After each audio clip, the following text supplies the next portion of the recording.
Hello and welcome to the Route 1 Show, the podcast bringing you all the latest football action from West Yorkshire and beyond. I'm Stephen Brown and with me in the studio is Tim Feather. Hi Tim. Hello. And hello Alex Spivey. All right, Steve.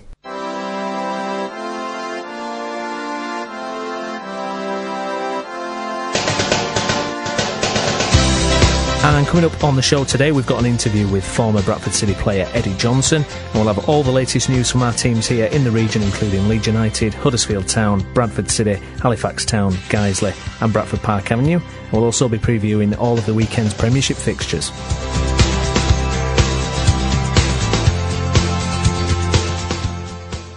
Well, I'm delighted to say, joining us on the line now, we've got former Bradford City player, it's Eddie Johnson. Hi Eddie.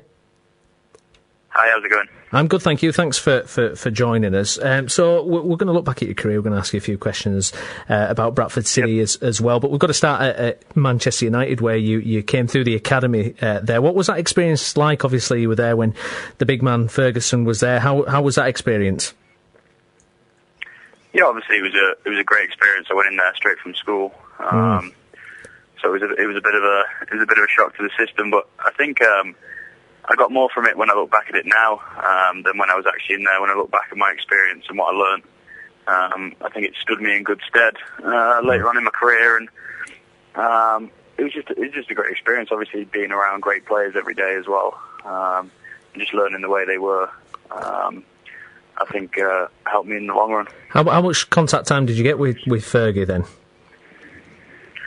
I'd pretty much see him every day. Obviously, I wouldn't sit down when I was first there. I wouldn't sit down with him every day, or I wasn't involved with the first team when I was just the first year, second year YT. But after a while, after I'd been there a few years, I started becoming a regular training with the first team, and obviously I made one appearance. So around that time, I was in and around the first team and seeing the way he worked every day, which was good. But he's not one of those people that are there taking training every day. No. He used to let the assistants like McPherson and Carlos Queiroz take the sessions, and he'd come out for he'd miss the first 10 minutes and probably the last 20 minutes or whatever. It's just the way he was. It was just more in the dressing room where he put his influence in. Did you read his book at all? Did you catch any of those headlines that were created from that? I'm actually halfway through it right now. I've been in Florida this week, so I've had it on the plane and reading it while I've been away. So, what do you make of it? Do you think it's soured? Because obviously he's setting the record straight, particularly with players like Beckham and Keane. Do you think it was necessary that he needed to kind of come out and do that? I honestly don't think he did. I think it shows a side of him that obviously I think a lot of people didn't get to see. Yeah. And there's some bits in there that people didn't truly know about. But when there's certain, I don't know if they needed full chapters on David Beckham or Roy Keane. Obviously there's one about Ronaldo, but all he's got to say is glowing things about Ronaldo. Yeah. I just don't know how necessary it was, and I don't know. I've not spoke to anyone else actually who's read the book, but just in my opinion, I don't think they needed full chapters. I think they could have included it in just little snippets of other chapters, but that's just my opinion. Yeah, sure. No, getting back to your own career then, you went to Bradford City. How did you find that kind of whole experience there? Because there was a relegation, wasn't there, from League One to League Two? Yeah. And what was that when you're going through something like that? What's it like, and what were your reasons for why do you think that happened? I know they lost a lot of players, didn't they, around that time, particularly in that January transfer window. Lost like Windass and Jermaine Johnson. It was quite a blow. Was it purely the players are lost at that time, or were there deeper issues? I don't know. I think the only thing I could say that was running through the club was maybe a bit of that mentality. Obviously, it was a couple of years after they'd stayed up in the Premier League, and I think once they got that relegation and things started, I think that affected the club and things started falling apart. And I don't think until round about now they've actually were able to turn it around. Obviously, it's great to see now where they're at. But at that point, I think it was just it might have been a mentality throughout the whole club at the time, including the players, staff, everyone. obviously there was a couple of changes of manager while I was there. Obviously Colin Todd lost his job, and I think David Weatherall did the best he could when he came in at the end of that season. I really enjoyed working with Stuart McCall. And I just think that mentality was there, and the ship needed steadying a little bit, and I think it just took a couple of years to turn it around. And obviously, I think they're on the way back, back towards where I think they should be. Hi Eddie, it's Alex here. Hi, how's it going? Yeah, I was just going to ask you about the Colin Todd situation. Did you think at the time it was the right move to make to get rid of him? And do you think appointing Weatherall was the right thing, or did you think Todd should have gone, but maybe a more experienced manager replace him? I don't know, because I think David Weatherall had a great influence in the dressing room and a lot of respect among the players. Obviously, when it's someone's first job and when you've been in the squad all year as a player, sometimes it works out, sometimes it doesn't. I don't think he had enough time when he took over to sort of turn things around. But I don't even know if they brought anyone else, even an experienced man in at the time, that they would have had enough time. Yeah. Did you think it was maybe the right decision to get rid of Colin Todd then? I don't know. I got on well with Colin Todd, so I never like to say it's the right time to get rid of any manager, because sometimes a change doesn't work, sometimes it doesn't. But I think when you get pressure from fans and when the team isn't doing well, I think all the eyes go onto the manager. And I think the owners need to do something to maybe try and look like they're trying to turn things around. Yeah. But like I was saying, I think when the whole club, from the board down to the players to everyone, is sort of stuck in that rut that I feel that we were in at the time, I think it's a tough one, and it's always the manager that's going to be the first one to lose his job. So coming back, one interesting aspect of it that we noted was decision to move you from up front to midfield. What kind of impact do you think that had on your form and your overall performance at City? Do you think it was a good move? Was it something you didn't really want to do, or what was that like at that time? Well, I think the first time it was away at Scunthorpe. Mark Bridge-Wilkinson got injured, and I came on in midfield because we didn't have anyone else on the bench. And I had a decent performance there, and they asked me if I'd fill in the gap because we didn't really have anyone else in the squad to do it at the time. And they asked me to do it to the end of the season. I actually enjoyed my time, and then the season after, when Stuart McCall came in, he asked me if I'd like to remain doing it. And I enjoyed my time there. I think after a few games, though, I slipped into being a bit of a defensive midfielder. Yeah. I think that started to affect my form, because I was used to getting forward, but the way the squad was sort of falling together, I started slipping back a bit and not getting involved enough. Yeah, if you'd have been there longer, you'd have been a goalkeeper by the end. Well, I think the next move was I think I was a second string centre back at the time. So I actually enjoyed my time. I enjoyed my time in the field. I just I don't know if it was the right decision looking back on it now, but these things happen.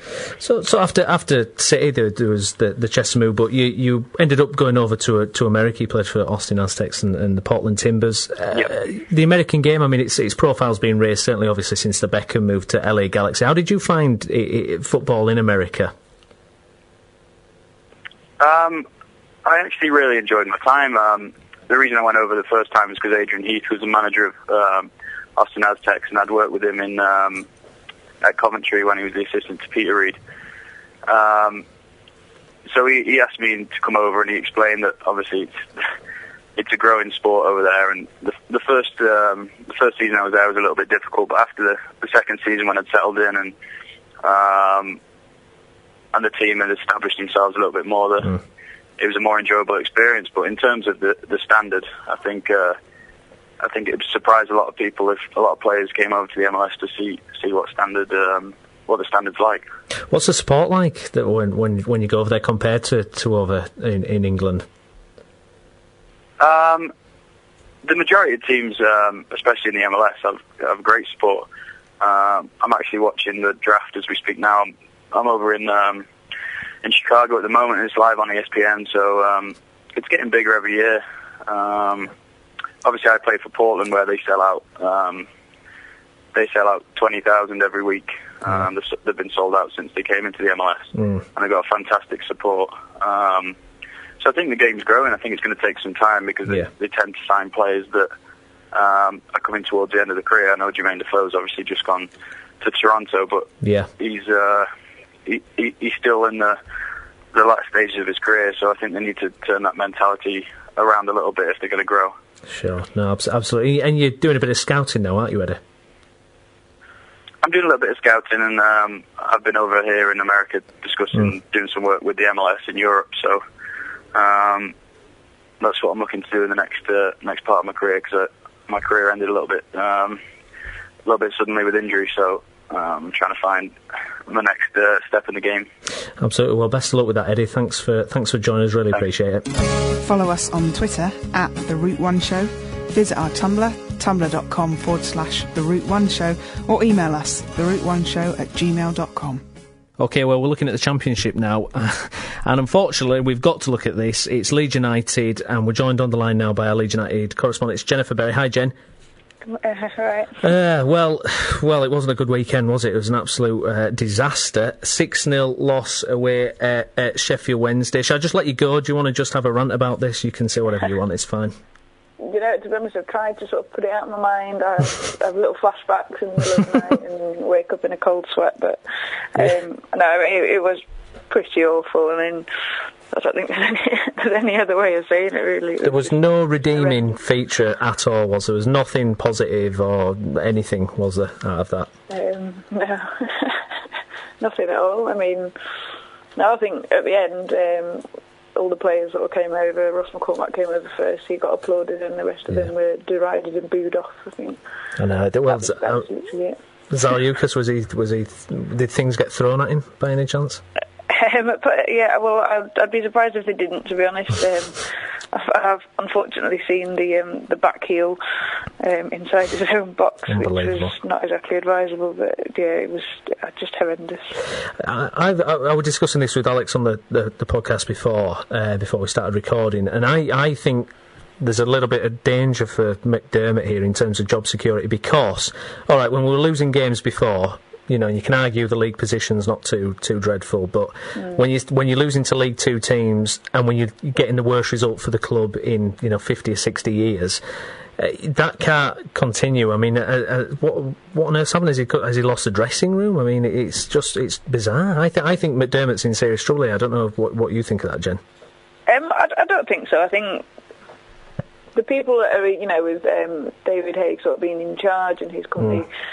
Hopefully getting some sort of takeover through, hopefully sometime this year. I think they have him in mind in the long term, and I think he's come out himself and McDermott and said, it's not going to take, just a season, and we're going to be the best team, we're going to get promoted. And I think we always knew that, and the problem was that we had this extended honeymoon period, and everything was brilliant, and we were punching well above our weight for months up until sort of November time.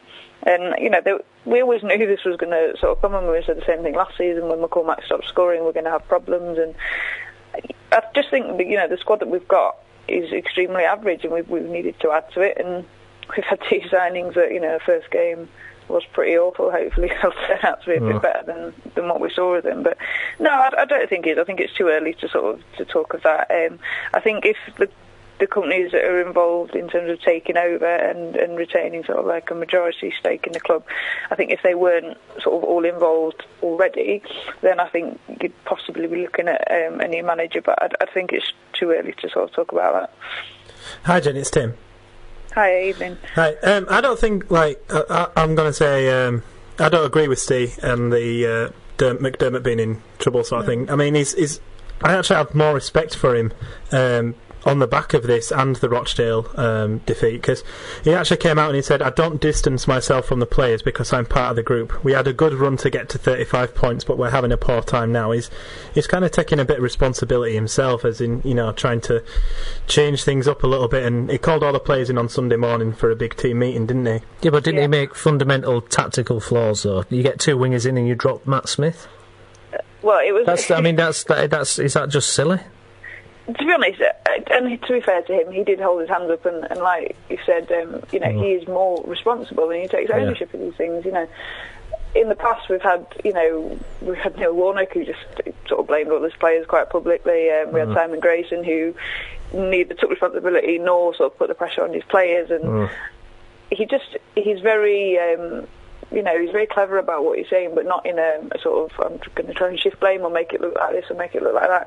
He takes responsibility, and, if his players haven't done the job, which they haven't, he calls them out on it, but by the same token, he admitted he made a mistake. I mean, I suppose the strange thing was is that everybody else could sort of see him, and you've just brought in 2 wingers. There's surely no need to keep your 2 fullbacks on, who, frankly, have been pretty average recently.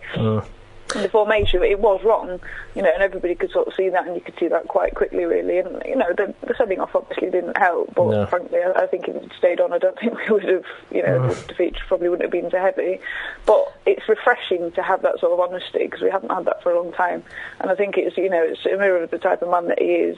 That he is honest with the fans, and he is just himself. He's never going to deflect blame anywhere else. If it's his responsibility, then he'll stand up and put his hands up, which I think the fans appreciate about him. Yeah, I understand where you're coming from. I just don't understand how things have become so poor, though. I don't understand how. I mean, everyone knows it's an average squad, and he was kind of getting the best out of it. But how do you suddenly go to losing 6-0 against a team that hasn't even got a manager? I think there's something quite worrying about that. I think it's that side of it. He's not that type of manager that will sort of get in your face and shout a lot. And that's what players probably aren't used to that as well. I mean, you've got some young players that have come through that they're not as experienced, and they're not sort of big game players yet. And you can tell that in the way they play. I think there's a few factors, things like they've been playing, for a couple of years really without much squad rotation. We've pretty much had the same sort of group of players with sort of 1 or 2 coming in, but there's burnout. We've been looking at the bench for the last sort of 2 or 3 years and been saying how average it is, and it just doesn't add anything. When we're bringing somebody on, it's for fresh legs. It's not to improve the squad at all. So we've just been having sort of a bunch of average players, and also you look at the team as well. There's no leader. I know Rudy Austin's been stripped of captaincy today, and that's gone to McCormack, but there's very few players that are out on that field that actually stand up and take responsibility. I know McDermott has, he has made some mistakes with his tactics. He's not perfect. He's not untouchable. But there are players as well that haven't taken the responsibility. And I think with McCormack sort of coming in as captain, hopefully that'll change, because I think he is one of the ones at least who will stand up and say, yeah, you know what, should have done better. And on the pitch you can see that. You can see he's trying to get people going, he's getting involved, he's talking to people. But on the pitch you've got sort of players that don't take that responsibility, whether it's through they're sort of young and a bit naive possibly, or they just don't want to because they're not, maybe the pressure of playing for the club. There are so many different factors. But if Warnock was still there and we'd have lost 6-0 and lost to Rochdale, or even Grayson, or say Wise when he was there, the reaction would have been, especially Warnock, it would have been get rid immediately, wouldn't it?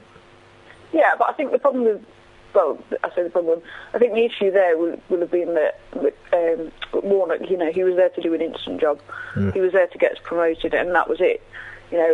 McDermott, he's come in and he is having to change a lot. Like I say, he's not untouchable. He does make mistakes. If he was that good, he wouldn't have got sacked from Reading.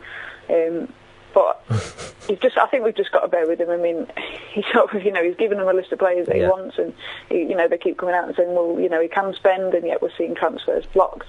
And it's not all sort of black and white. I remember saying last week, everything sort of seems to be going well off the pitch, and we seem to have money, but everything's probably not as it seems, and we need to be wary of that. Absolutely.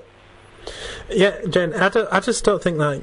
Looking at the Sheffield United Wednesday, I've got all 3 teams mixed up there. Looking at the Sheffield Wednesday result, there didn't look to be any fight, and I completely agree with you about the Ross McCormack as captain. Now, my personal opinion is strikers don't really make good captains because they can get isolated. Well, yeah, isn't that game. Sorry to interrupt you again, Tim. I'm so fired up about this. I mean, isn't that another just a populist move again, making McCormack captain because he's the informed player? There's no Rudolph Austin went up to McDermott and went, "Look, I can't be captain. It's not working for the team." Jesus. Apparently, you're right. Apparently, I mean. I think Roy Keane did that once, I'm sure. Sorry, Fergie, I can't be captain. McDermott strikes me as one of these modern managers who's more friends with his players, and the players can come to him about anything. And on that occasion, about the captaincy thing, I do agree. Leeds is bigger than Reading. That's the thing, you see. I think that's another factor to this. Sorry, Jen, go ahead. What do you think then? McCormack captain, is that a good move? Or? I agree in that, I think it is something that all the fans sort of say, actually, we agree with that. And it is it is an easy move. But on the other hand, you look at everybody else, who you're really going to appoint. There's not really any strong leadership. There's not really any players that will step up that have got the experience. I've seen people sort of touting like Jason Pearce, and you just think that. Yeah, but I mean, Jason Pearce made a decent captain at his previous club.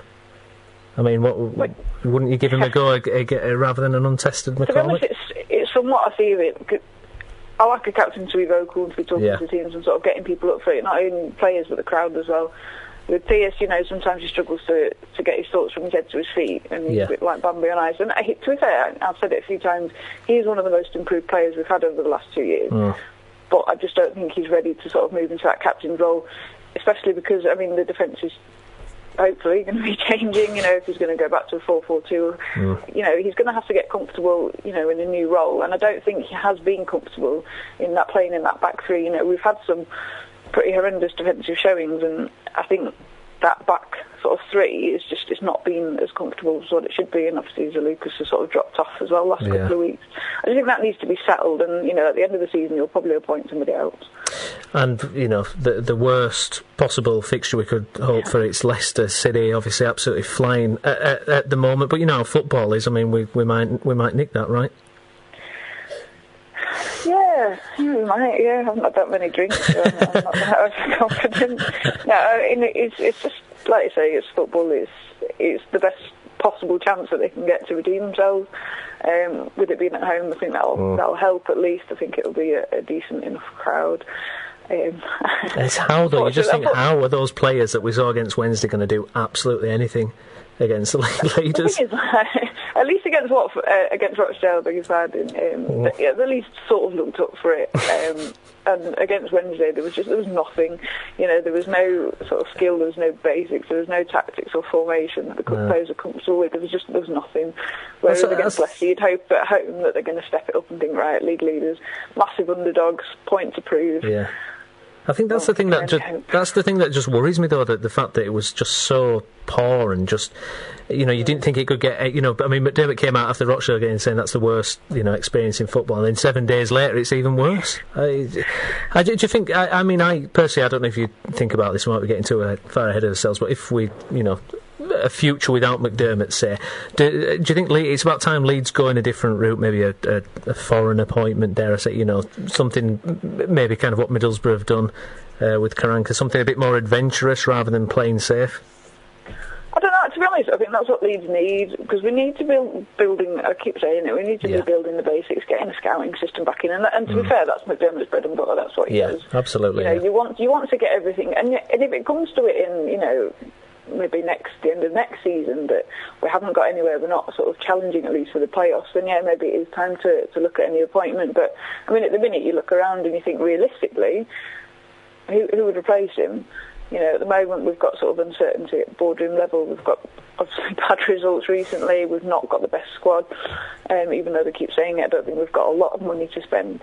Realistically, there's not anybody that really wants to come to Leeds at the minute. I know it's easy to say, we're a big draw and people still care, but I think realistically he's our best option at the minute, and that's not because there's nobody else, but I think because he's a sort of he does get friendly with his players, like you say, but I think he's still got that edge. Doesn't have to be, throwing teacups everywhere.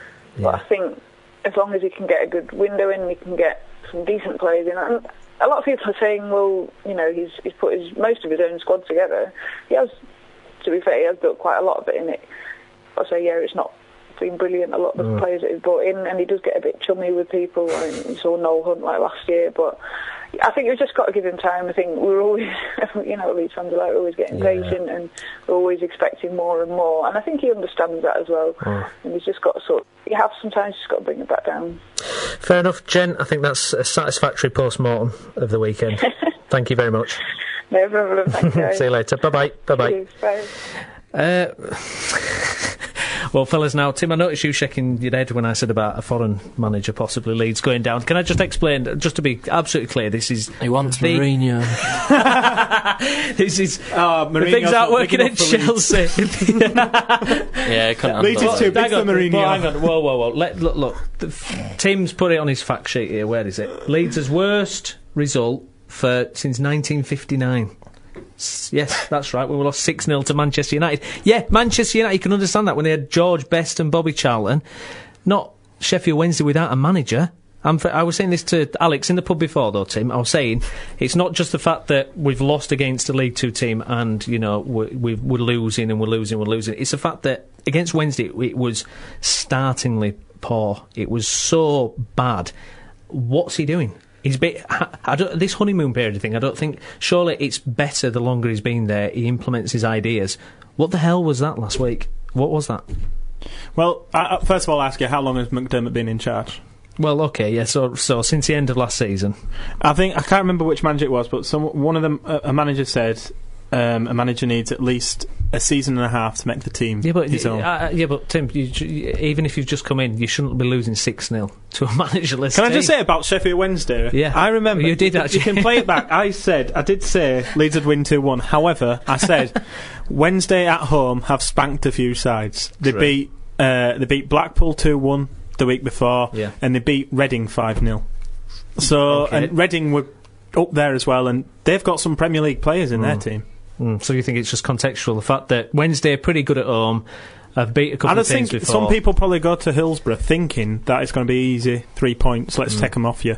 And I think that sometimes you've got to show a team down at the bottom a bit more respect than that, to be honest. But Alex, 6-0. I mean, is that what we do? I mean, is that just acceptable? Can I carry on listening to you? Yeah.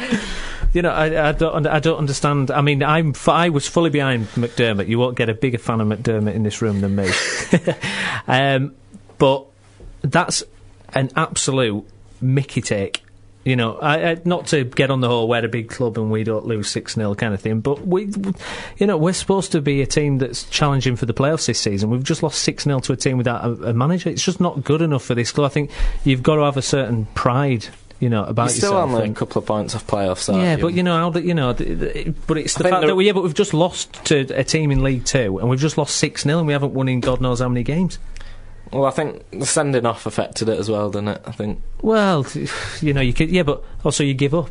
You just concede 4 goals after that. It did look like they'd given up quite early on. It's pathetic. I mean, doesn't that come to Tim? I know you mentioned about lack of leaders, but doesn't that come down from the manager? Or I mean, what are they doing every day on the training ground? What are they doing? They look sluggish, they look tired, they didn't look interested. I mean, I don't understand I think you'll get a big reaction against Leicester. I think it's the early kick-off Saturday, isn't it? Well, alright, we'll get to prediction. I've gone for 2-1 Leicester.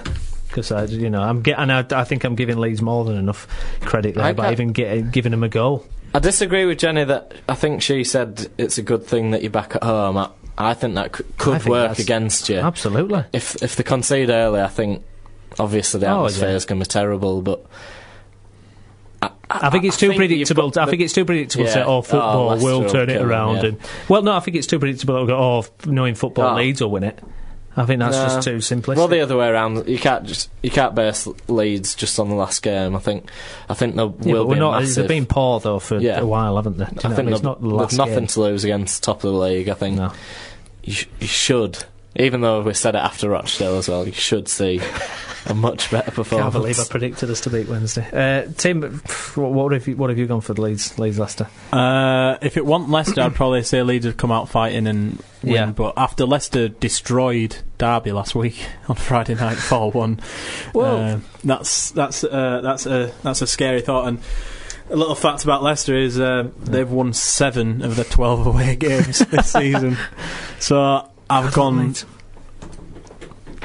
I think I'm going to go 3-1 Leicester. 3-1. Hypothetically, You give your prediction first, and then we'll. I have can't the see. final word. I've never seen Steve so angry. I know. Well, I've never witnessed a 6-0 defeat. Welcome to Bradford. Although saying that, I can't remember. What did Blackwell say about Bradford? Nobody asked about Bradford. So, Alex, what are you saying? Leeds versus Leicester. What are you saying? Then I've got a final. I can't see Leeds losing after this, and I think they'll get a draw. I think 1-1. 1-1. Hypothetically, Tim, if Leeds were to lose 4-0 against Leicester, do you expect McDermott still to be there Monday morning? Yes. Alex? Yeah. Do you think that he would survive a 4-0 drubbing? Considering the top of the league, I think it would. No, I don't know. I don't know about that. Is that it? Is that the Leeds post-mortem done now? I think we've done it, haven't we? I'm just so fired up. I'll probably mention it more later. I don't think we've got time for anyone. Who's next on the line?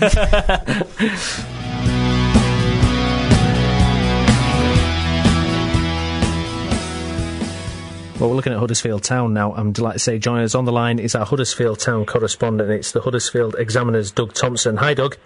Hiya, how are you doing? I'm good, thank you. Thanks for joining us. So we can't start any other place apart from Naki Wells scoring on his debut after coming on as a sub. What a fantastic start to your career. Yes, I mean, you couldn't have scripted it better, really, could you? Amazing, really, and it looked like the game was drifting towards a draw, and up he popped with a winner. Yeah, fantastic. I'd just like to warn you, we've got 2 Bradford City fans who do the podcast with me at the moment. They're looking a bit glum hearing about this, to be fair. I understand, sir. Yeah. There was a bit of a controversy around the deal, because when it broke, I think we spoke last week, didn't we? And then kind of it broke the next day. Some City fans were upset with the price of how much it's gone for. Do we have any kind of idea? 1.2 million, 1.3 million's been mooted. Do we have any idea what it actually is? Yeah, well, I mean, we've certainly reported it as being 1.3 million. Yeah. As generally the case, the 2 clubs never confirm the deal these days. Obviously the selling club wants it to seem as if it's more than it is. The buying club wants it to seem as it's less than it is. I mean, it's certainly a new club record for Huddersfield, which stood at 1.2 million. Yeah. So you can certainly say it's above that. The other thing about deals these days, obviously, is they are quite complicated because there's so many add-ons. Things like promotion, the number of goals he scores, all that kind of thing. So potentially, I guess it could rise to about 1.5 million in the long term. And obviously, there's a sell-on clause as well. So you need to bear that into account too. Yeah, absolutely. There's been a lot of talk about, rightly or wrongly, about did Wells make the right choice moving to Huddersfield? Talk of ambition and if the Premiership teams interested. Where do you stand on that? Because there clearly seems to be a Huddersfield project going on from chairman down to the manager that seems to be going the right way. So I assume you think it's a good move for Wells. Well, yeah, I mean, at the end of the day, there's only Naki can decide whether it's a good move for him or not, really. I mean, we can talk about it till the cows come home, can't we? And it doesn't make any difference. It's up to the player, It does seem that he was pretty keen to come to Huddersfield now. Huddersfield must have done a pretty good selling job. I've no axe to grind with Bradford at all, And I mean, we've had the same thing the other way around. When Jordan Rhodes went to Blackburn, everybody at Huddersfield said, oh, that's not a step up, and the rest of it. And really, at the end of the day, it's solely down to the individuals concerned that are part of the deal, I know that Huddersfield and myself as well, we've long admired Naki Wells and known he's a good player. I mean, I wrote a story a year ago saying that Huddersfield were interested in him. It was virtually this I think it'll be tomorrow's paper, because I remember it because it involved the possibility of Lee Novak going the other direction, and Lee Novak wasn't too happy about it, and, so it sticks in my mind quite closely, so it's certainly gone back a long way. Huddersfield's interested in Naki Wells, as a lot of clubs have been interested in him. I mean, he's a very good player, isn't he, and he's a great goal scoring record at Bradford. So yeah, it's an interesting one, isn't it? Just how big a sign of intention is it signing a player for that, breaking your club record fee for a player?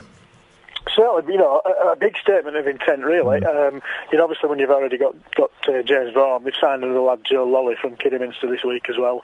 He is, in a way, a long-term project, but also, ready to step into the sort of first-team squad straight away. He's not a sort of development-type player. So interesting. I mean, certainly, we all thought Town were light in the striking department, up till Christmas or up till the transfer window.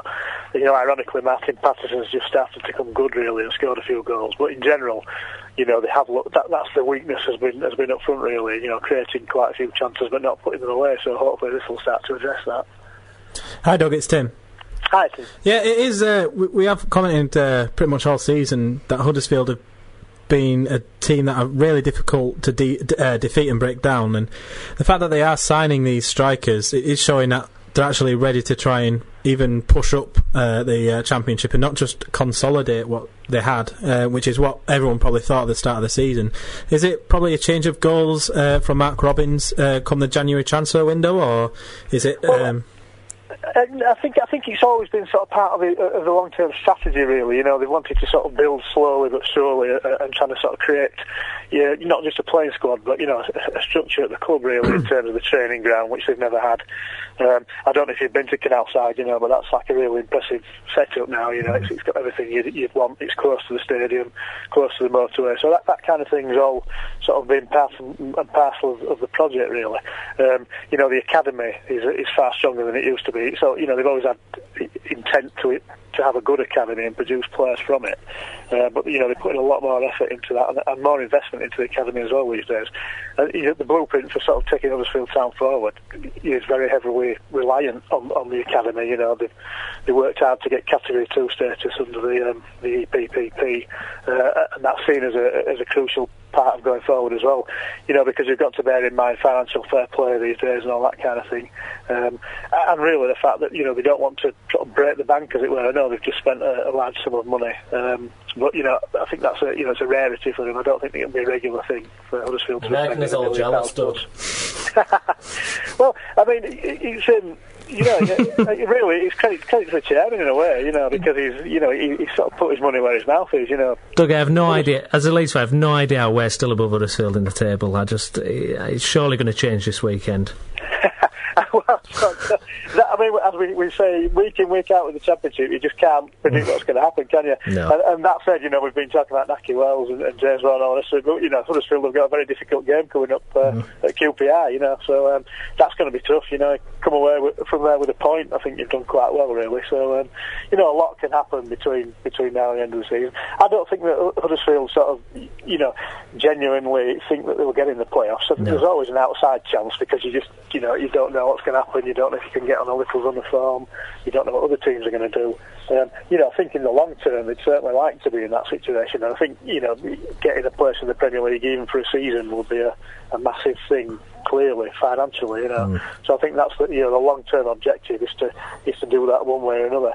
And even if they just stayed in the Premier League for a season or 2 seasons, it would be a huge thing for them. But, I think it's a case of, walking before you can run, really.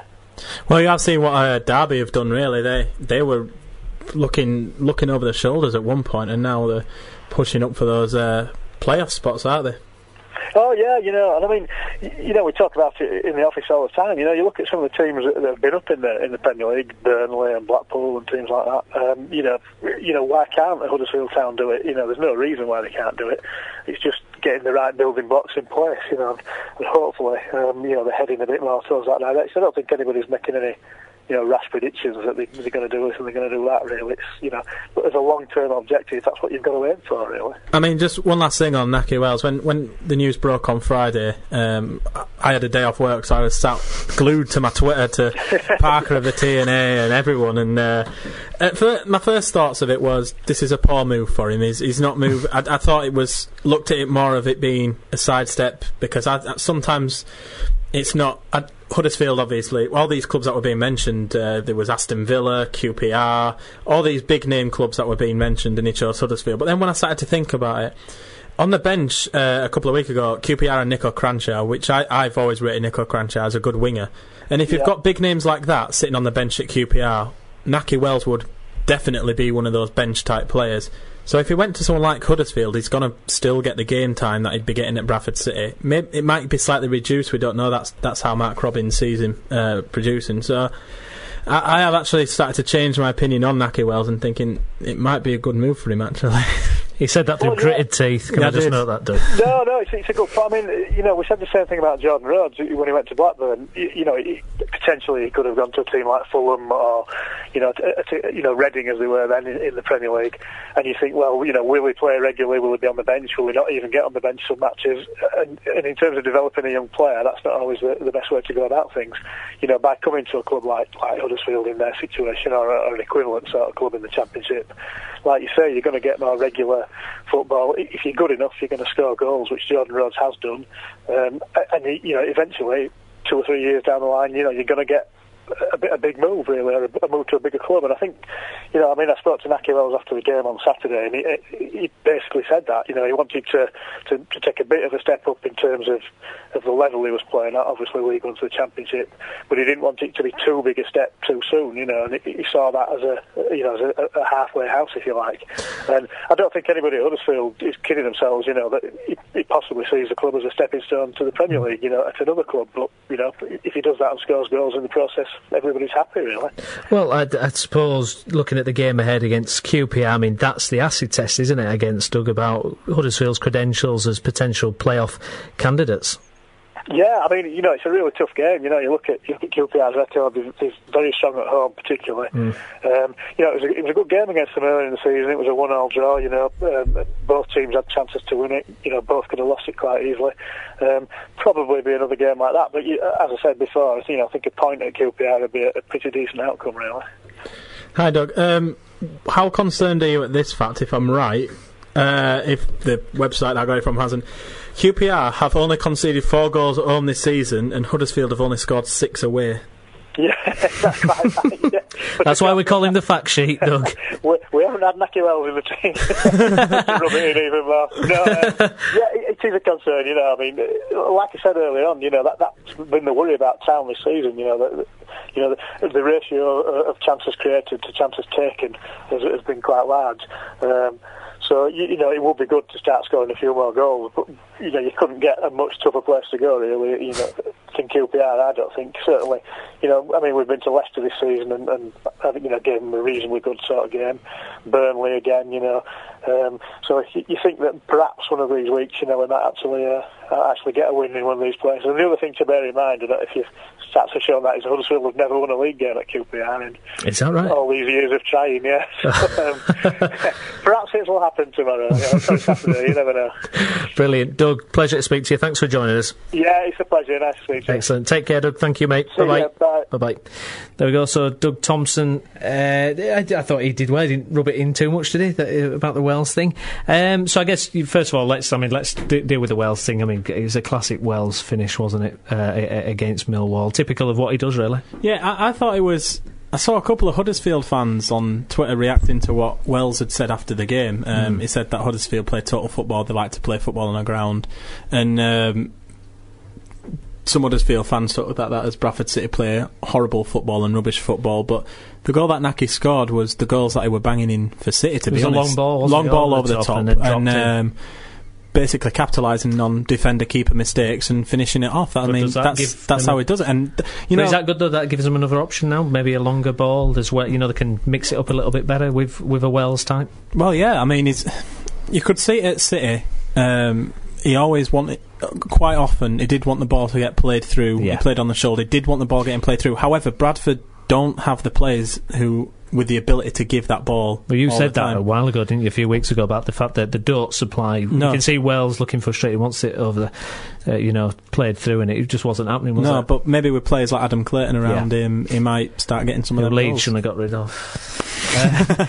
Alex, what did Wells got? Mortem continues. I know, sorry. Get Jem back on there. So Wells going to talking as a Bradford City fan and the impact Wells has. What was your reaction when Wells went? Were you disappointed? Did you understand it? Where did you stand on that? Well, for the people saying it was a sideward step, I disagreed with them. I thought it was a good move for him. Obviously, for those reasons that it would still get game time. It was a forward step, but still would get game time. It was my first thought was a bit of a sidestep. Yeah. But then after, when you start to think about it, yeah. I don't know how going up to the Championship when he's never played above League One before is a sideward step. Forget the team. I think joining anyone is a good move for him. And he's not joined Duffers, have they? They're sat in 12th. Well, they're comfortable as well. It's not like it could be back down in League One again. I think there's less pressure joining a Huddersfield than a bigger side that are expecting promotion, but at the same time is playing for a team good enough for him to get chances and get some goals. Yeah, absolutely. So it's QPR up next. I think that's probably, well, you probably won't get a better test other than maybe the top two about, if you've got a chance playoffs. I still don't think they'll have enough. I know the stats aren't exactly in Huddersfield's favour. I've gone for 2-1 QPR. What about yourself, Tim? QPR don't score many goals, so I think it's definitely going to be a low scoring one. I mean, as far as their credentials for playoffs go, I mean, you look at the teams around it. I mean, I noticed how many goals all the teams around them had scored, and QPR have only scored 29, which I think is one of the lowest in league, to be honest. Lower than Huddersfield, but saying that, I think it's going to be a low scorer, but I think it's going to be a 1-1. 1-1. Alex? Yeah, I've gone 2-2. I think if you took Charlie Austin out of the QPR team, they don't really have the strikers, which is why I thought maybe they'd go for Wells, but no, I think Huddersfield can go there, and I think they'll get some up. It's frustrating, isn't it? Huddersfield doing so well. What have you gone for? I've gone for 2-1 QPR. Right, 2-1 QPR. You're listening to the Route 1 show, covering football in West Yorkshire and beyond. Now, after the departure of Nahki Wells, Bradford City have dipped their toes into the transfer market, and they've signed Aaron McLean from Hull. Good signing, Alex? Yeah, I think it's a really good signing. I think we needed someone with a bit of pace who could score goals, which he gives us. We've been playing McBurney, who's a 17-year-old recently, so McLean will give us a bit more experience up front as well. He works hard, so he'll fit in with the team that Parkinson's built. And I think it's a really good signing. Tim, good signing? I think it's a good signing. Although with strikers and goal scorers, it's kind of got to be proved, doesn't it? Yeah. Age an issue, 30?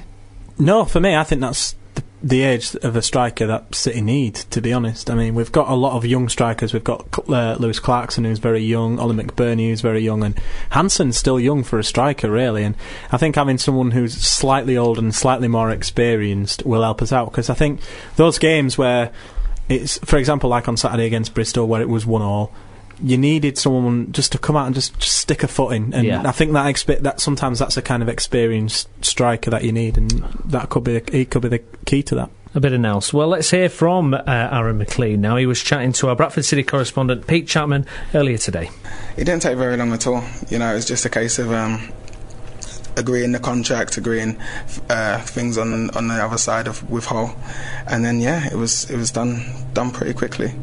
Of course, coming in after Nahki Wells has just left as a big hero of the fans, does that add pressure to you, or does that not bother you? It doesn't really bother me, to be honest. It's always, whenever you're going to a big club, if they've sold their striker's always normally going on to bigger and better things. So, Nahki was a good player for Bradford, and I've got a lot of respect for him. I think he's a good player, but I'm not really too concerned about that. I'm more worried about myself and what I'm going to bring to the club. And you said you're coming from Hull, you've had a bit of a difficult time there, been out on loan, played in out of position to some extent. Are you hoping this can be the chance where you can show again how good a goal scorer you are? Yeah, definitely. It was important for me to make, my next move was always going to be one where I feel that I can go and still progress, still kick on and achieve things and play in my position. For the last few years I've been played out of position quite a lot, and it's been a frustrating time for me. So, it was important that I was reassured by the manager that he's bringing me here to play as a striker, to go and do what I do best, and that's go and score goals. Of course, there's also James Hansen, Andy Gray, young Oliver McBurney. That's good competition as well. Yeah, definitely. We've got some good experienced players here, and a few young ones that are coming in, and we'll be trying to push on to get in the first team.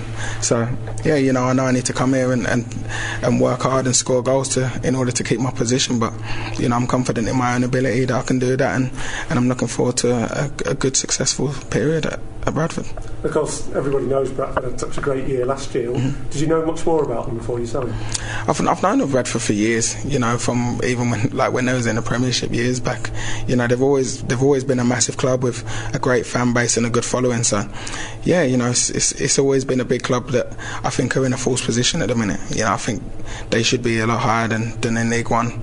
So, obviously with they've had difficulties over the years, but you know, I'm looking forward to the good times coming back and us climbing back up the leagues. And you mentioned the good following and 14,000 most home games. That's got to be great for a player to be able to play in front of crowds like that. Definitely, especially at this level. You know, to have a consistent amount of fans like that is, you know, it's unheard of at this level.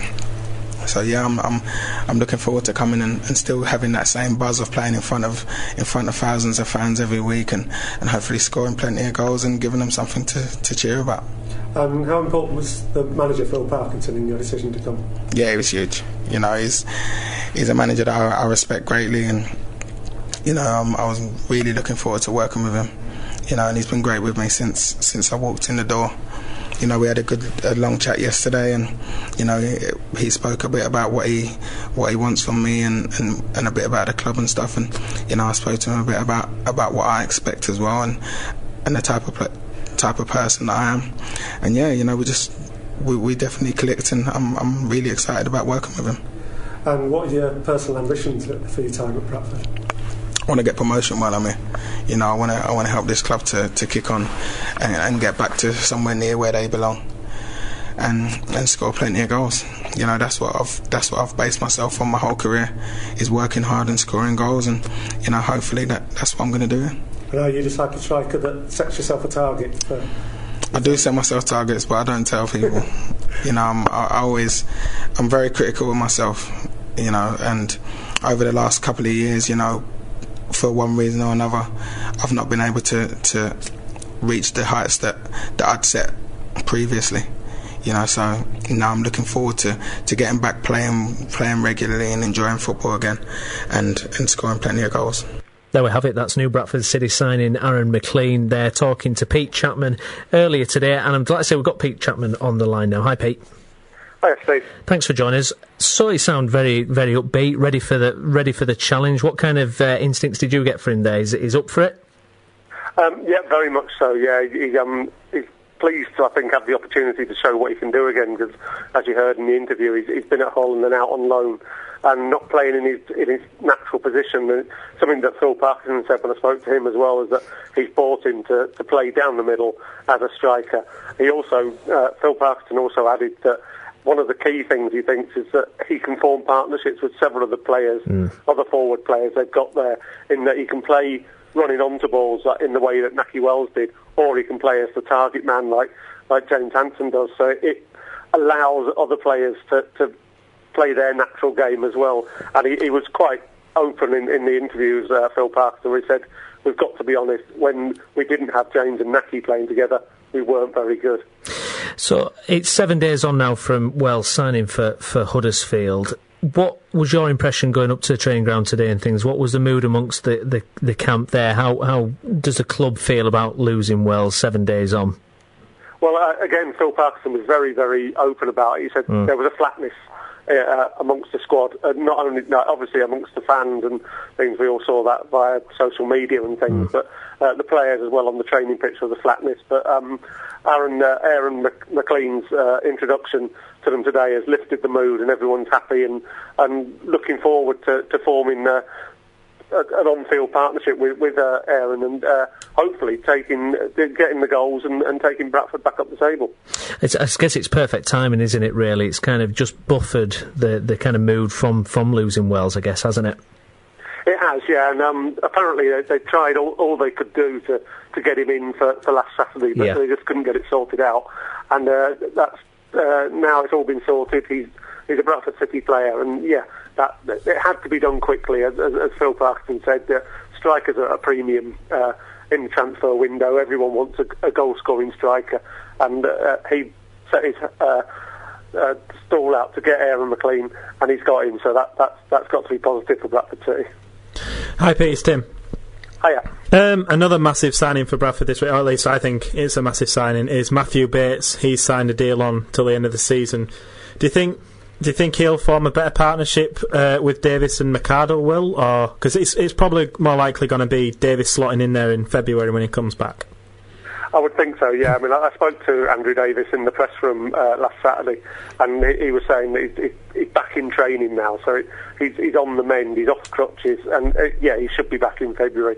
And he will be the natural first choice centre-back. It's who does play with him, but I agree with you. Matthew Bates is a massive signing, not just because he might replace Rory, but also because it's extra backup. That we've seen how last weekend we saw how thin that defence can be if you just get a few injuries. Yeah, he's very versatile, and he can play right back. He can even play the defensive midfielder role as well. I mean, with Doyle out injured, he can play left back as well. Yeah, he can play. Although I think Carl McHugh played extremely well at left back. To say he's not a natural left back, I thought he did really well on Saturday. I think he would probably. I mean, I know that the sponsors gave it to Gary Jones. As always, yeah. There's a good case of Carl McHugh being man of the match. I thought he should have been him or Derby. Yeah, I'd agree. Yeah. What did you think of the goalkeeping with the Bristol game? It was. I suppose to some extent you can't criticise John McLaughlin too much because he's pulled out fantastic saves time and again for City, and every goalkeeper is going to make a mistake. It's just you tend to notice them when it's only one goal scored. And it's Sheffield United up next. I mean, not brilliant since Clough took over there. Would you fancy City with the new signings there? You've got to say that City have got a very good chance there, and Sheffield United didn't do too well against Notts County's fellow strugglers last week, but then neither did Bradford. So it's going to be a tough one, but it's not that different a team to the one that Bradford put 4 past earlier in the season. The difference being that Bradford were on a high then.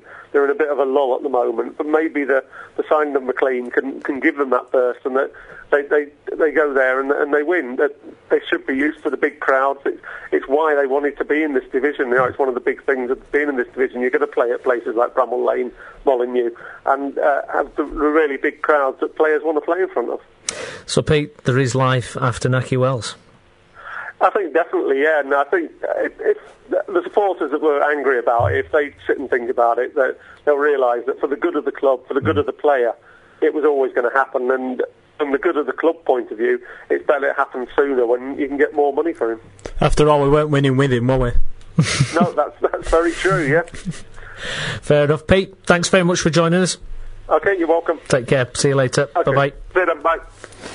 Okay, so we've heard it from Chappers there. He's saying life after Nahki Wells. He just said they weren't doing very well with him before.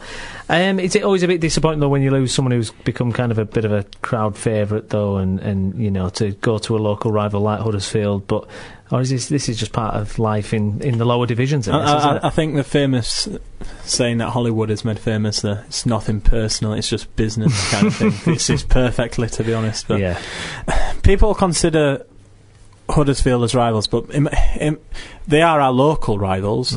But the only other teams that were in for him, as well as QPR and whatever, were Wolves and Peterborough. Now, would you rather him go to a local rival or a league rival? Yeah. Personally, I'd rather him go to a local rival who's not in my league, rather than... I don't know what you think, Alex. Do you agree with that, Alex? Nah, I'd probably rather. You just don't want Huddersfield to have anything, yeah. So this up next, Sheffield United. Like I said, the Sheffield United not really blowing teams away, quite poor actually since Clough took over. Not really impressive. But I'm still going for a Sheffield United win 1-0. I think I'm probably wrong there actually, but I've gone 2-1 to Sheffield United. Yeah, just because you always pick City. If I pick City, we don't win. So. I've and I've had, and you can even see my fact sheet. It's all scribbles all over it. I've gone 2-1 City. 2-1 City, so you're going. I think we doubted him against MK Dons at Stadium MK, which is a tough place to go. But I think this could be just a bit of energy that City need, to be honest. Maybe just a few fresh faces in around the squad. I mean, it might start. I don't know, like seeing the same people every day, it might start to get a bit stale. But no, I think 2-1, and I'm going to go for a bonus point as well. Parkinson needs these signings to work, doesn't he? You go full heart. I'm going for a bonus thing. Oh right, sorry, go for McLean will score. Ex-City loan Billy Painter. He did nothing with us. He's going to score for Sheffield United. Have you written it down? I will do. Alex, are you going any bonus there? No, not on that one. Well. Oh, hello. No.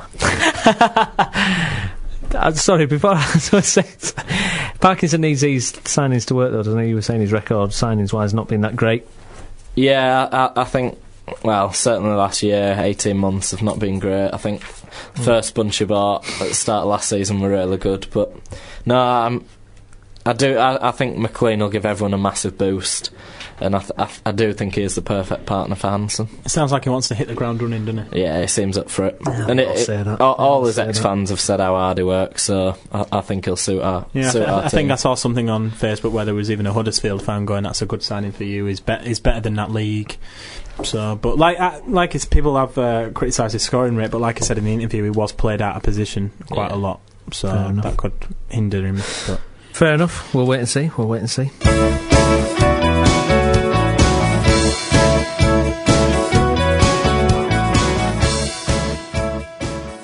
Right, let's have a look at Guiseley now, and joining us on the line is our Guiseley correspondent. It's Colin Robertson. Hi, Colin. Hi, Steve. How are you doing? I'm good, thank you. So, it was the FA Trophy, and it was a 3-0 loss against Aldershot. Was the step up just too much, Colin? What was your review of that game, so to speak? Well, it was obviously going to be a tough ask. Aldershot, former Football League side,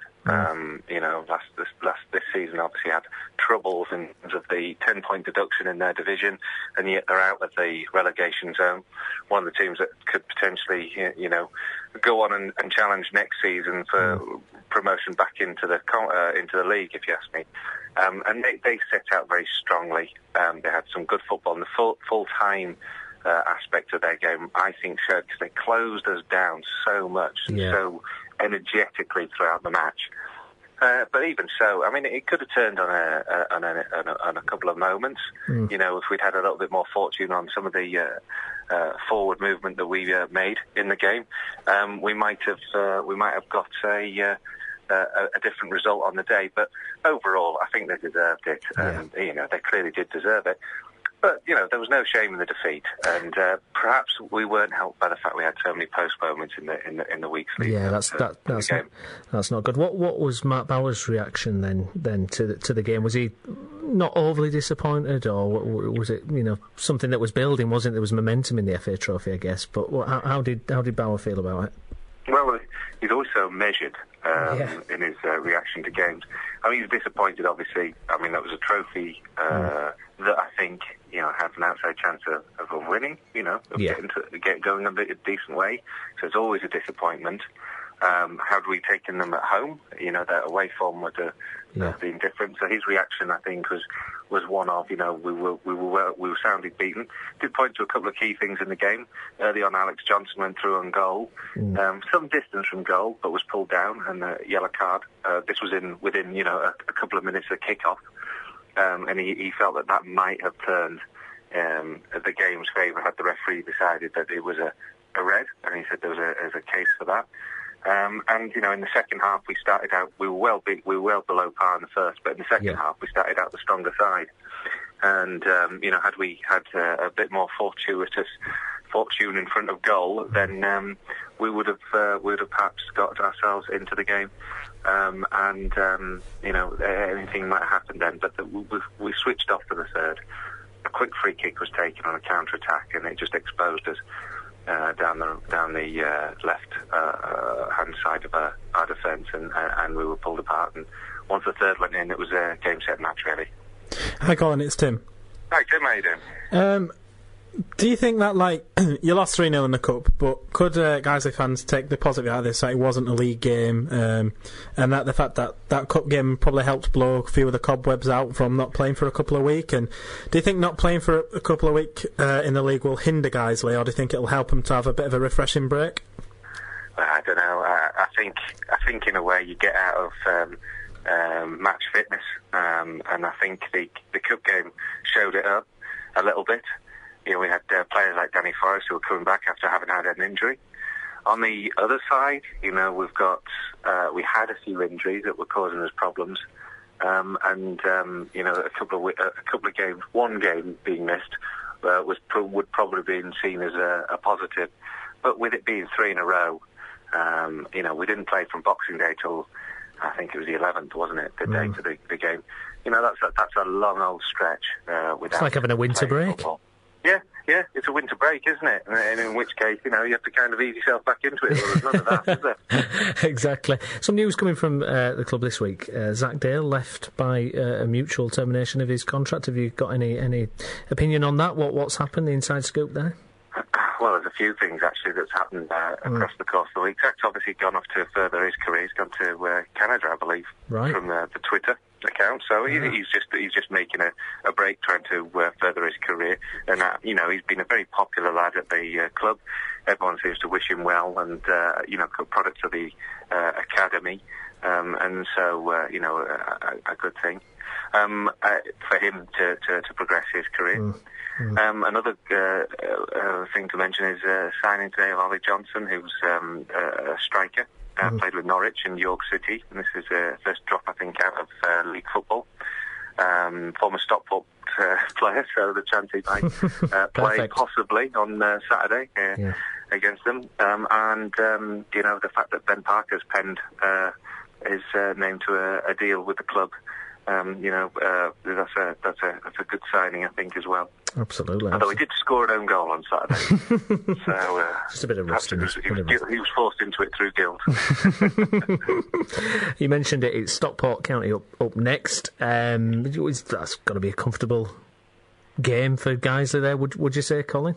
It's bonkers, isn't it? To say I'm jinxing it there, right? I'm totally jinxing it. Stockport County. I still can't get over it, to be honest. Well, it's incredible, isn't it? Yeah, I was at their ground Boxing Day for the Park Avenue one, and it's astonishing, really.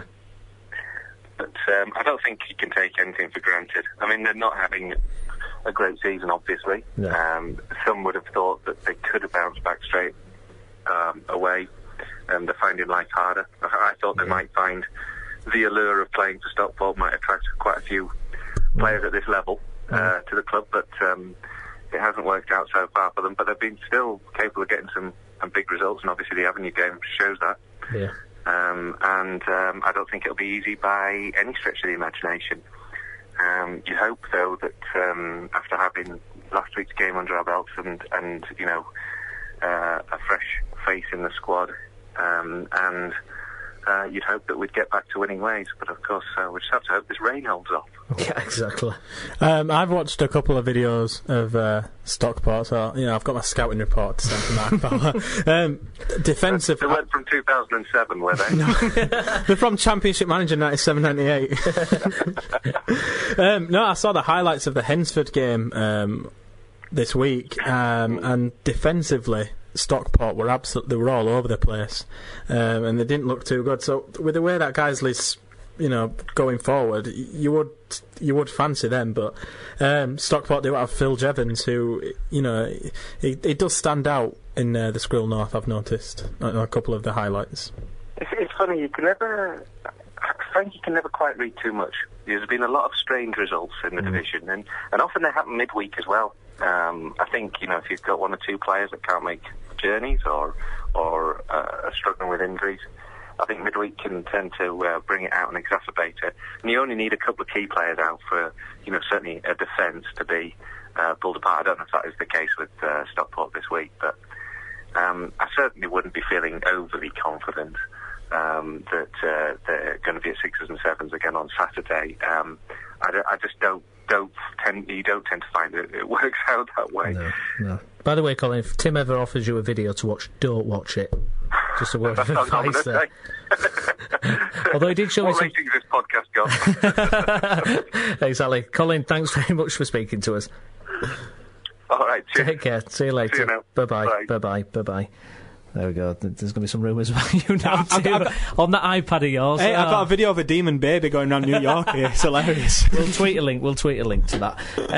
So, yeah, it's incredible, isn't it? Stockport County, when you think, football league team, longest serving football league team, then relegated a couple of years ago, and they've got the stadium and everything, playing your Guisleys and Park Avenues. They're in League One 5 years ago. Exactly, and they're not doing well at all. I saw them against Park Avenue, actually. They look good that day. No, they didn't actually. Park Avenue were better than them. I mean, the scoreline was completely flat at Stockport.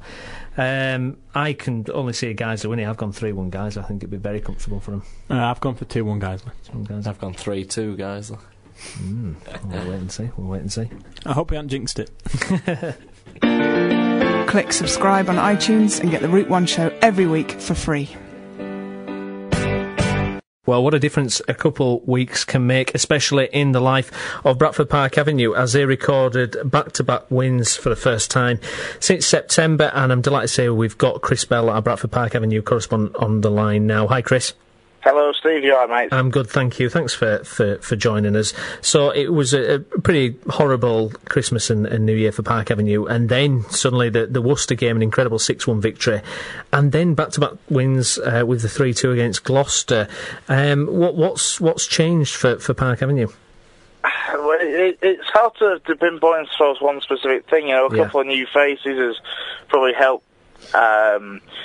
Freshen things up within the squad, and also give a bit of a kick up the backside to those that were already in the squad, really. Yeah. Also, the fact, frankly, that John Deasy is back. Obviously he was away over the Christmas period. Yeah. He's been back, and since he's been back, there's been 3 new faces. Obviously, it'll be him dishing out the instructions, should we say, not to say that they shouldn't react to Mark Hume at all, but obviously things were difficult for Mark over the Christmas period, as you and I saw in particular at Stockport. Well, I mean, we were coming out the game after the loss 4-1 to Stockport, which I thought they would have been unlucky to lose that by that scoreline, but things did seem really negative, didn't they, and downbeat. Yeah, I mean, you looked at.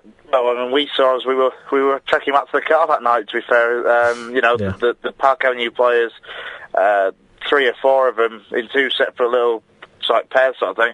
No communication whatsoever as they were going back to the cars and leaving sort of thing. It was all very it was bizarre, quiet and almost, I don't know, tense, shall we say. You could sense there was a bit of a tension, but obviously after a 4-1 defeat, I suppose you'd possibly rather have a reaction like that than them all being, happy and pally kind of thing. Well, one of those players going back to car park was Jordan Deasy, wasn't it? And you've got a bit of news for Jordan Deasy, haven't you? Well, yeah, it's an interesting one because Jordan Deasy, it was on the Hartlepool United website last night, I think it would. That's Wednesday the 15th.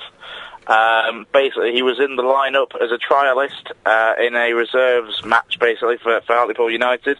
And then in the match report that came out a few hours after, he scored. I think Hartlepool won 5-2, and it was Jordan Deasy that opened the scoring. So, Jordan Deasy is or has been on trial at Hartlepool United. I suppose it remains to be seen what the future will hold, whether or not he's done enough to entice Hartlepool into making, the club an offer to start with. As far as I'm aware, Jordan is under contract with Bradford Park Avenue, so you'd think that would then, of course, involve a fee. Yeah. Should they see fit to bring him into the club? Of course, you look at Michael Duckworth, who was at Bradford Park Avenue last season, who went on trial over the summer and then subsequently, signed in and joined and has been playing, from what I can gather anyway, relatively well for the League Two side when he has featured. So I don't understand how that quite works. So a player, is that from conference below can trial for teams above, or what? How can that be? I mean, technically speaking, because he still has a contract with Avenue. I mean, I'm not 100% sure on how it works, but the way that I've generally understood it is that I think basically free agents or is it part-time, maybe? I don't know. I mean, it wouldn't surprise me if even contracted players with permission, if they aren't, featuring, for example, or in first team action, shall we say, can go on trial at other clubs, but not compete in first team games. So they can only take part, for example, like John did on Wednesday night, can only take part in a reserve match, basically, where you are allowed to play. Frankly, I think it's as many trialists as you want, just to take a look at prospective signings. So it's Yeah, Haris Vukic I think he trialled with Bradford, and obviously he plays at Newcastle, and I think he had a trial with Bradford right at the beginning of the season. So I think it must be if the parent club allow them to have a look at them. Yeah, I think absolutely. I think you're right there, Tim. I think in the case of contracted players, it's with permission, shall we say. So I'm guessing, obviously, somebody must have approached Park Avenue from Hartlepool to say we'd like to take, Jordan on trial. And to be fair to Bradford Park Avenue and obviously the manager, with it being his father, you can't exactly imagine him trying to stop that. I suppose, you've got the... John might have the issue of, doing what's best for his team and then doing obviously what's best for Jordan. To be fair, I think if a move does go ahead, and, obviously will remain to be seen, obviously with what we'll hope will be some form of fee. Or compensation, at least, that kind of thing should go to, I think, is it a tribunal or that situation. So at least from that point of view, obviously if Jordan moves on, it will, what we'd hope, bring in some finances for John Deasy to sort of replace him, so to speak, in the Bradford Park Avenue side, because Jordan Deasy has been playing better. We've seen, since the start of this year anyway, which admittedly is only, a few days old, a couple of weeks old, the couple of games that we've seen Park Avenue get the wins in, he's been absolutely instrumental in both of those games, the 6-1 against Worcester and the 3-2 at Gloucester back on Saturday. Jordan played absolutely superb, and, he's been on the score sheet in both of them. He also looks rejuvenated because, during that bad run, Jordan was possibly one of the most easily missable players, shall we say, that was on the pitch. He didn't really seem to get involved a great deal in much of the play when things weren't going well, but that's the type of player that he is. If the side's playing well, he'll play well. It'll be a big loss for Park Avenue if he goes, but, we shall see on that situation.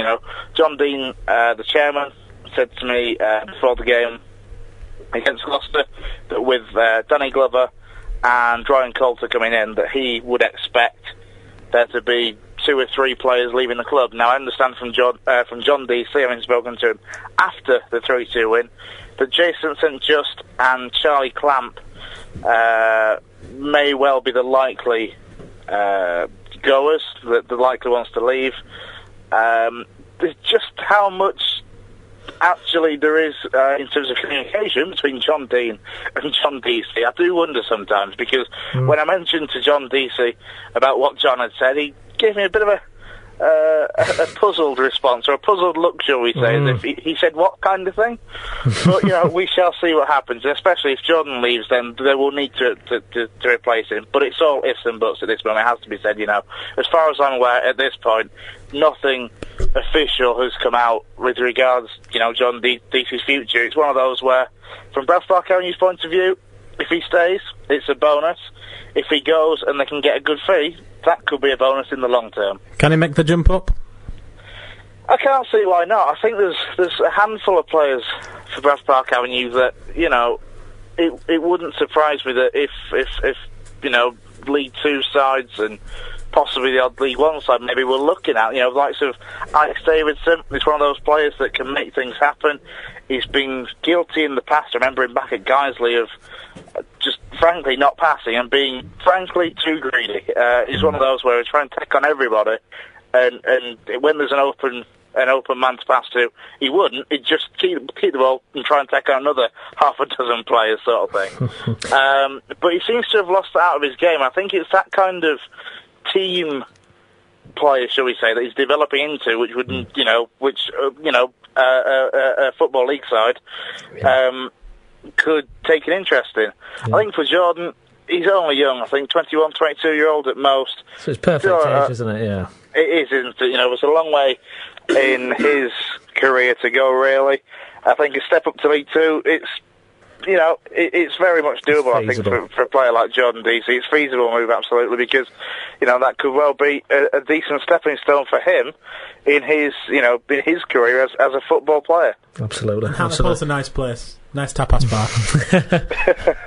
bar. So looking at the game at the weekend, Huddersfield Town, they were on a bit of a rough run, but they've got back-to-back wins themselves, and they're sitting 6th. How do you see that one going, Chris? It's going to be a tough one. You look at Hensford and just how well they are doing. They're right up there, top end of the table. When Bradford Park Avenue, to be fair, went down to their place, excuse me, in that poor run over December, I think the best performance that Park Avenue put in throughout that period was the away game at Hensford, in which they only lost 2-0. From what I understand, at 1-0, Park Avenue had a number of chances to level the score kind of thing, and, who knows where the game could have gone from there. Obviously, back on the Horsefall pitch, of course, 6-1 the last time I played on that pitch. It's certainly looking a lot better. It's probably done well with the rest that they had over December of all the away games. It's going to be a tough one. Hensford, good side. They've got great players like Elliot Jarrell that can score goals for fun. But it's not impossible. Far from it. I think for Bradford Park Avenue, we've said it before, they can step it up against the bigger sides. So this could be one of those games.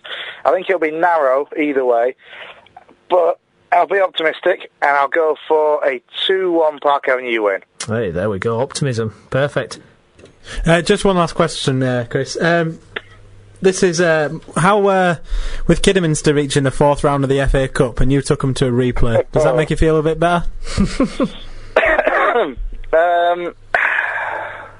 It's just if only, innit?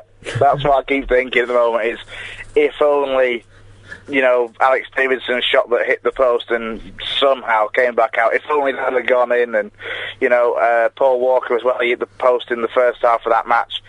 It's talk about missed chances because you look at the run that they've had. They've had Sutton United, Newport County, and then of course Peterborough. Sutton, you could see Park Avenue beating. Newport, again, if Park Avenue had been able to step up like we did against Kidderminster, for example, could have beaten them. And then we could have been looking at Peterborough United for a start at the Horsefall, which would have been special, wouldn't it? It would, absolutely, and because let's face it, Peterborough will never play on a pitch like the Horsefall, so that would have been a full advantage of Bradford Park Avenue. It's just. And then you think, if they got past that and got Sunderland, to be fair, Bernard Chizzy, one of the co-commentators for BCB, he put a dampener on things, shall we say, when I kept pointing out that it could have been Park Avenue. Very simply, his simple point was, if Park Avenue had have got through against Kidderminster, they would have been a completely different ball number anyway. Bernard. Talk about... Bernard. I know, put your dampener on things there. Never mind. But it would have been great, wouldn't it, to go to Stadium of Light for Bradford Park Avenue. Absolutely, been incredible. Chris, lovely to speak to you. Thanks for joining us, mate. No worries, Tom, mate. Take care. See you later. Bye-bye. There we go, fellas. So that's Chris Bell, Bradford Park Avenue correspondent there, sounding very upbeat, as he should. 2 back-to-back wins. Seem to have got a grip of the situation there, Tim. They were free-falling, weren't they, for a while, but they've managed to sort it out. Hensford, though, good team coming up to Horsefall. Yeah, they are. Like I said, they were the team at the beginning of the season. Everyone was like, wow, this team's running away with it, But now North Ferriby seem to be challenging them, and Hensford seem to have gone off the boil a little bit. But that midweek win at Stockport has bounced them up again. Fortunately, no, I'm going to have to go 3-2 Hensford. 3-2 Hensford. I've gone 1-0 Park Avenue. What are you going for, Alex? I've gone in between. I think it'll be a draw. I've gone 2-2. I think both teams' form mirrors each other recently, the last 5 games. So I think it'll be 2-2 draw. Lovely.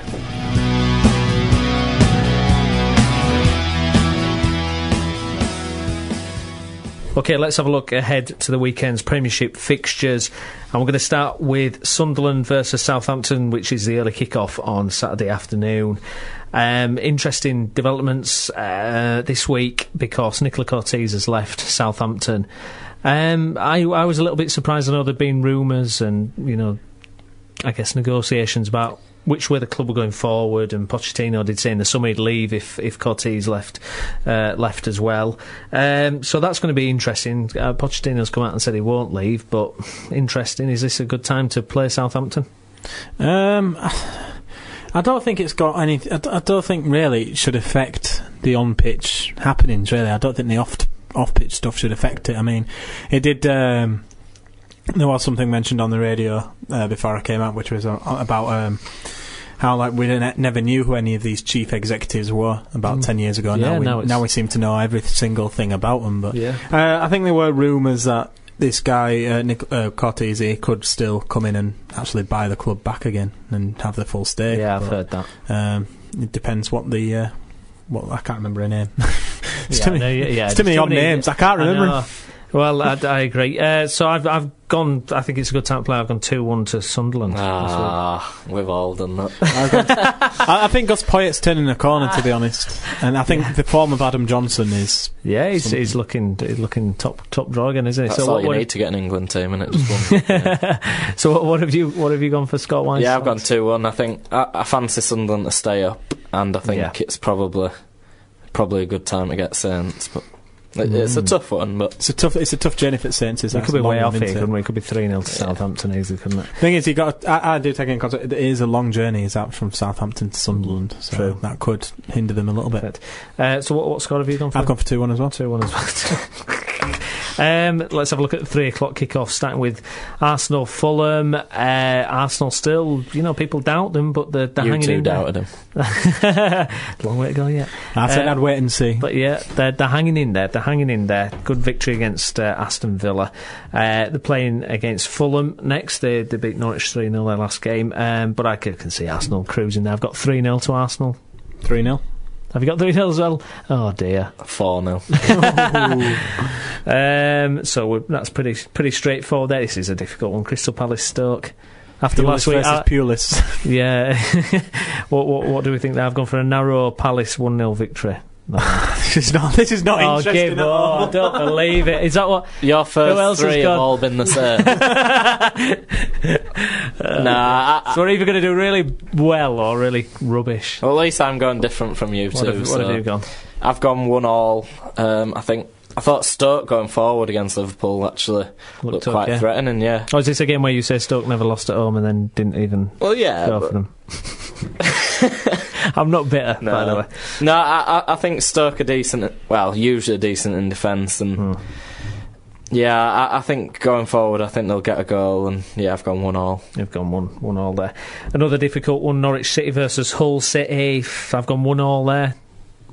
Please don't tell me, Tim, you've gone for 1-1 there. I haven't. I've gone 2-1. I think Norwich can be quite good. This is one of them games that Norwich win at home. Very good, Alex. I've gone different from both of you. You think of the way? And after signing Jelavic and Shane Long, I think Hull... Bit of firepower. Yeah, I think they'll win, and as a bonus, I'll say Houghton will get sacked. Oh, have you written that down? I will do. I'll get that written I hope down. not. I like Chris Houghton. That's interesting. I've heard quite a few Norwich fans saying they want him out. Enough's enough. And I think Hull at home will be one where they expect to win. And is it a case he's just not progressed? Well, I just think it's stupid now.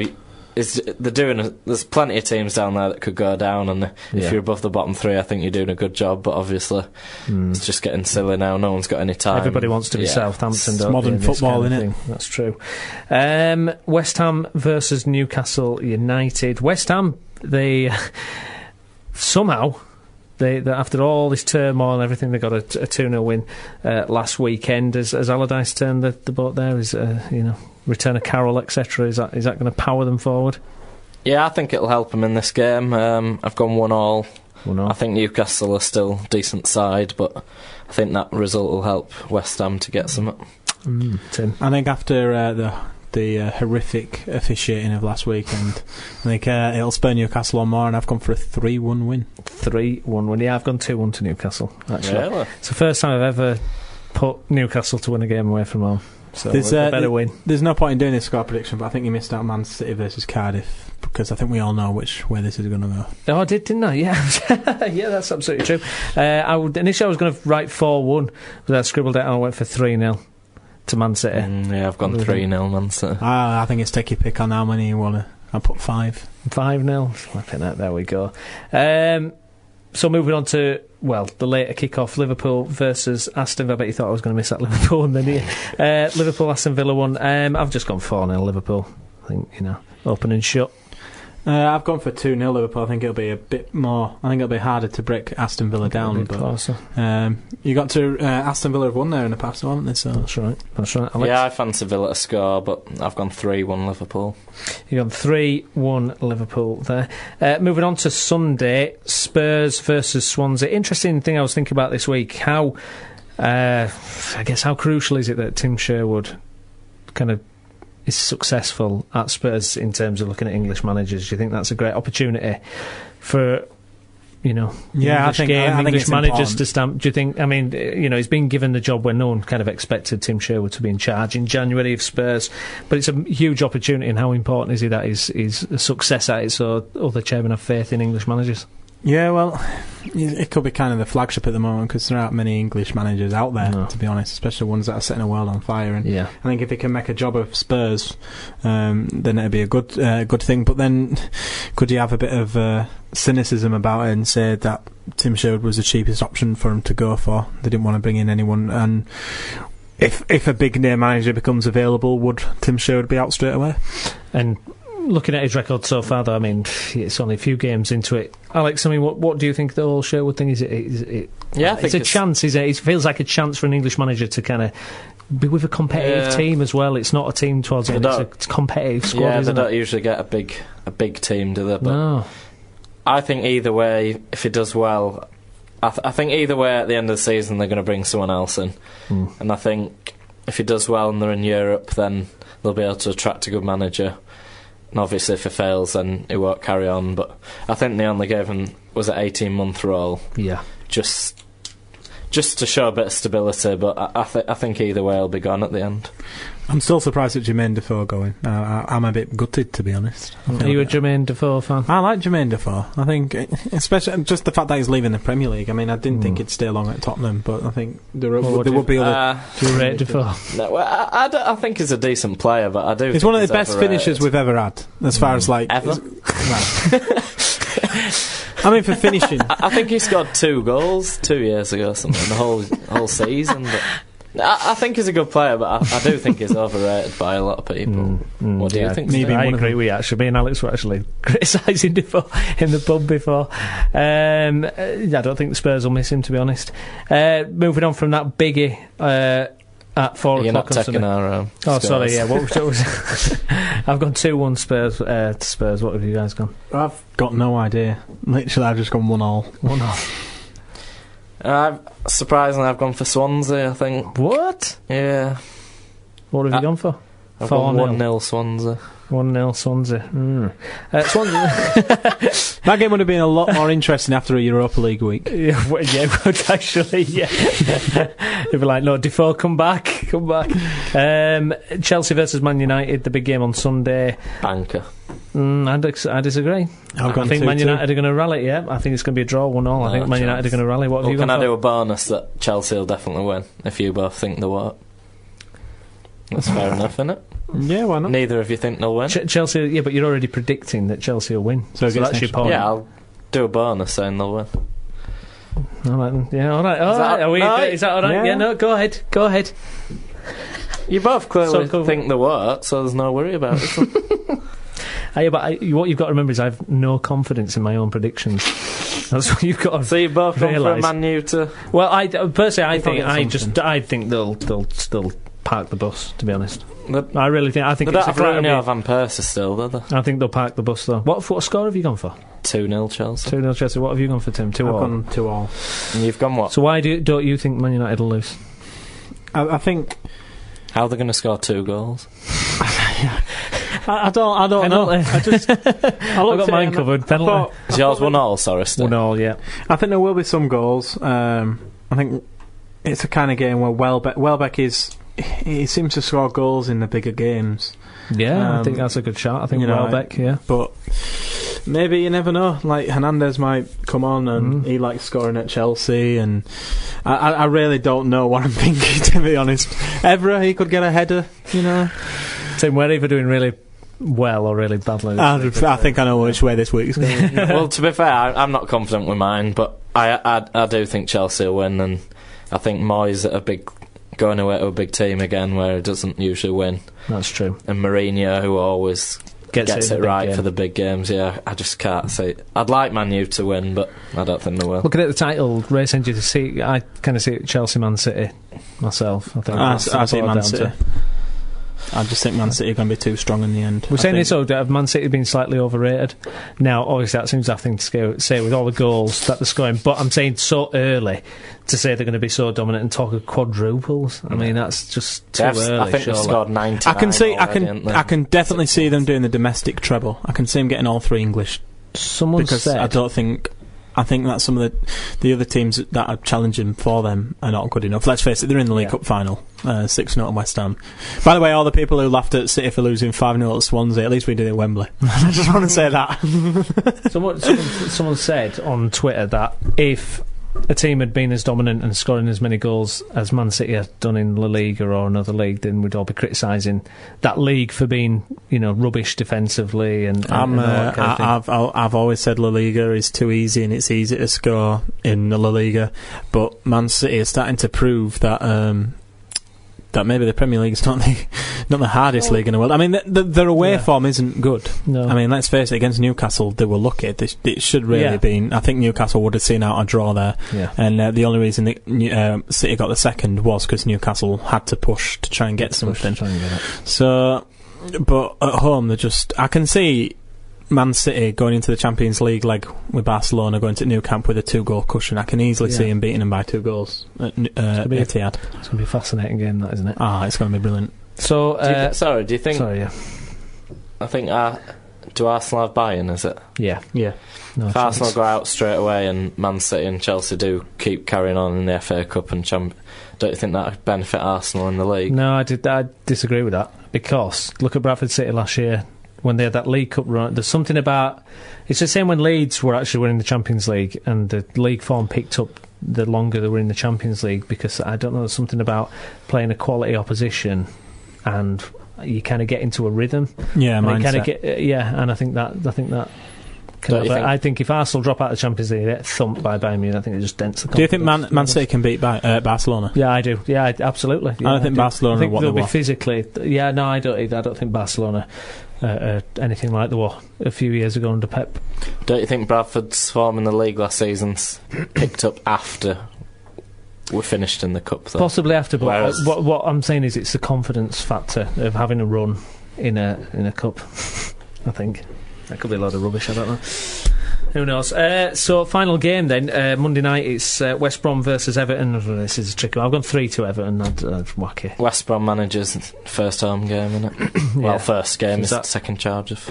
So, do you think he'll get him up for it? No, I think he'll lose. So, what score have you got? I've gone 2-1 Everton. 2-1 Everton. I like Everton. Yeah. First of all, I do like the West Brom manager's one of his first comments in England. Yeah, Mourinho said on the special. His comment was they asked him about the language barrier and him speaking Spanish and the players speaking English, and he went, "Don't worry, everyone will be speaking Spanish in a couple of years." I was going to say, I did. Pochettino, he always does his press conferences and his aftermatch, with the translator. I'm getting used to the translators guy's way to speak. I heard him on the radio today. When I hear Pochettino speak English, I'm going to be a bit disappointed. I think. You know what? Is that what he sounds like? Sometimes I see that and I'm like, I wish Malcolm Mackay had had one of them. Yeah. I understand him all the time. Lovely. So that's all the predictions for the Premiership. Tim. Well, West Brom surprise you on Monday nights. So I've gone 2-0 West Brom. 2-0. So this is where it's going to be a really strange. It's going to be one of us is going to get not many points at all. Yeah, absolutely. I've got them. Well, wait to see. That's all the Premiership predictions for this weekend.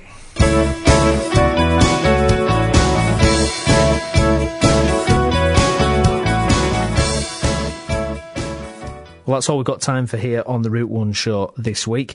You can download and subscribe to the Route 1 Show on iTunes for free and catch the latest episode on our YouTube channel.